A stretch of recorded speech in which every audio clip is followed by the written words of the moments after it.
America Iran के बीच चल रहे युद्ध की वजह से पाकिस्तान पर बड़ा असर दिखाई दे रहा है। पाकिस्तान के प्रधानमंत्री शहबाज शरीफ ने कैबिनेट बैठक में खुद ये बात कही है और चेतावनी दी है कि महंगे होते तेल और क्षेत्रीय अस्थिरता ने देश की आर्थिक हालत पतली कर दी है। कैबिनेट बैठक में शहबाज शरीफ ने बताया कि युद्ध से पहले पाकिस्तान का साप्ताहिक तेल बिल करीब $300 मिलियन था, जो अब बढ़कर $800 मिलियन तक पहुंच गया है। ऐसे में हालातों पर नजर रखने के लिए सरकार ने एक टास्क फोर्स भी बनाई है। बता दें कि पाकिस्तान इस वक्त महंगाई का सबसे ऊंचा स्तर देख रहा है और तेल गैस के लिए यहां त्राहिमाम मचा हुआ है। शहबाज शरीफ ने कहा है कि अमेरिका और ईरान के बीच चल रहे युद्ध ने पिछले 2 वर्षों में पाकिस्तान की आर्थिक प्रगति को गंभीर नुकसान पहुंचाया है। पाकिस्तान महंगाई की मार तो झेल ही रहा है, लेकिन शांति बनाने में भी वो सक्रिय है।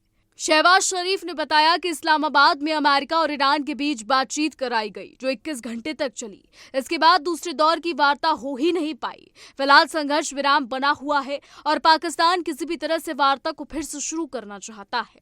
बता दें, शहबाज शरीफ ने कहा कि इस समय कच्चे तेल की कीमतें फिर आसमान छू रही हैं, इसलिए नए दाम तय करने की जरूरत है।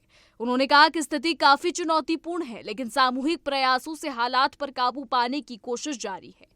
इस बीच उन्होंने पेट्रोलियम मंत्री के काम की सराहना करते हुए कहा कि उनकी ओर से उठाए गए कदमों के कारण पाकिस्तान में स्थिति अन्य देशों की तुलना में संतोषजनक है और कहीं भी लंबी कतारें नहीं हैं। हालांकि युद्ध से पहले और बाद की तुलना में $500 मिलियन का उछाल आया है, जो अर्थव्यवस्था की रीढ़ तोड़ रहा है। बता दें, सरकार और बचत के जरिए हालात संभालने की कोशिश कर रही है। इसके लिए एक टास्क फोर्स भी बनाई गई है। सरकारी उपायों के चलते ईंधन की कीमत में काफी खपत आई है। शहबाज शरीफ ने कहा कि पाकिस्तान की अर्थव्यवस्था मजबूत हो रही थी, लेकिन युद्ध के कारण प्रगति को नुकसान पहुंचाया है। अब जरा सोचिए, जिस देश की अर्थव्यवस्था कभी एक ही जगह पर नहीं टिकी रही, वो कैसे मजबूत हो सकती है। पाकिस्तान तो पहले भी कंगाल था और अब तो उसको नया मौका मिल गया है ईरान युद्ध, ताकि वो अपनी कंगालियत को छुपा सके और सारा ठीकरा ईरान और अमेरिका पर फोड़ सके। तो पाकिस्तान इस समय अमेरिका और ईरान के बीच बढ़ते तनाव को कम करने के लिए मध्यस्थ की भूमिका निभा रहा है। क्षेत्र में बढ़ती अस्थिरता और तेल संकट के बीच इस पहल को काफी अहम भी माना जा रहा है। हालांकि ये कुछ खास परिणाम नहीं दे पाई है। पाकिस्तान ने दोनों देशों के बीच बातचीत शुरू कराने की कोशिश की है। जानकारी के मुताबिक दोनों पक्षों के प्रतिनिधियों के बीच लंबी बातचीत हुई, जिसमें युद्ध विराम और तनाव कम करने के उपायों पर चर्चा की गई। फिलहाल एक अस्थायी संघर्ष विराम बना हुआ है, जिसे बनाए रखने के लिए लगातार प्रयास किए जा रहे हैं। पाकिस्तान अपनी अर्थव्यवस्था से परेशान है और शांति चाहता है, और दोनों देशों के बीच इस संवाद को आगे बढ़ाने के लिए खूब उठापटक कर रहा है।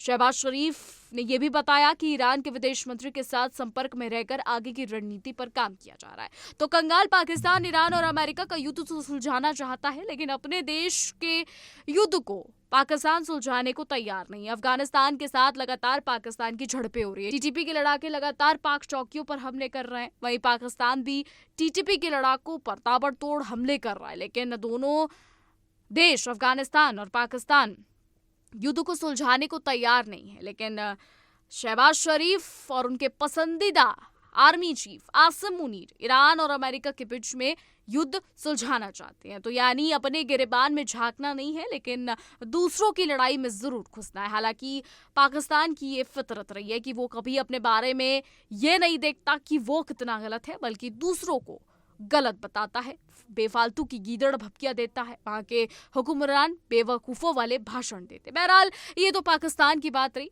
तो आपको बता दें, पाकिस्तान में इस वक्त काफी ज्यादा कंगाली का दौर छा गया है। कंगाल पाकिस्तान पहले से ही कंगाल था और अब तो और कंगाल हो गया। अब देखना ये होगा कि ट्रंप की चापलूसी पाकिस्तान के काम आएगी या फिर यहाँ पर बड़ा खेल होगा। फिलहाल हमारी आज की रिपोर्ट में बस इतना ही। क्या कुछ सोचते हैं इस पर, क्या कुछ राय है, कमेंट्स के जरिए जरूर बताइएगा। और ऐसी देश और दुनिया की तमाम बड़ी खबरें जानने के लिए देखते रहिए इंडिया डेली।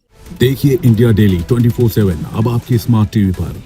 इंडिया डेली मौजूद है सभी डिजिटल प्लेटफॉर्म पर लाइव और लगातार। इंडिया डेली 24/7 हर दिन राष्ट्र को समर्पित।